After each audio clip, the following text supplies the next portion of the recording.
what should you do with your life? Well, take care of yourself, but take care of yourself in a way that also means that simultaneously you're taking care of your family, and also means that simultaneously you're taking care of the broader community. So that's kind of your goal. So orient yourself towards that. Personal success, but in a way that your success breeds success.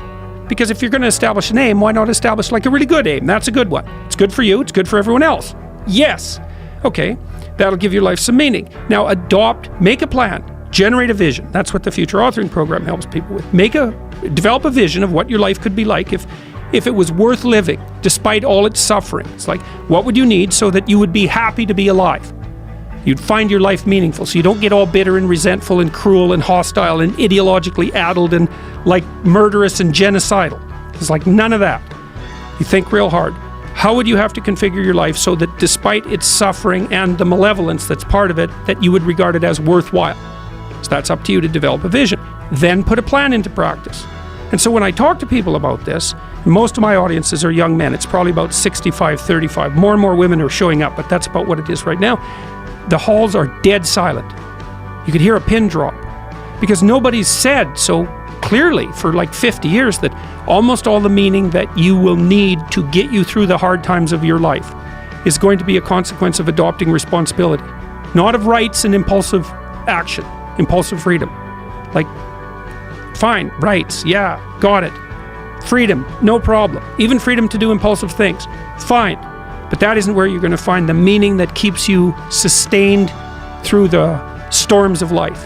That's going to be, you take care of yourself, you take care of your intimate partner, you take care of your damn family, you don't run off, you take care of your community, you rescue the wisdom from the past, you stand up straight, and you be courageous despite the fact that life is tragic and tainted by malevolence.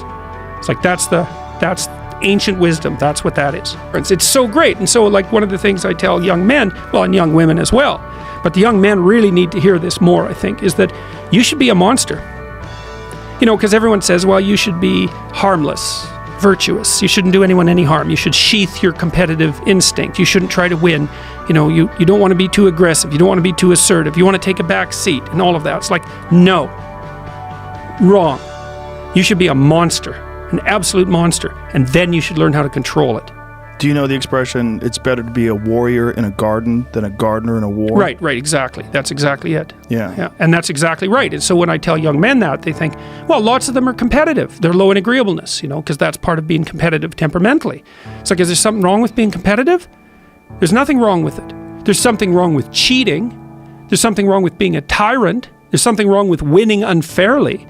All of those things are bad. But you don't want people to win? What's the difference between trying to win and striving? You want to eradicate striving?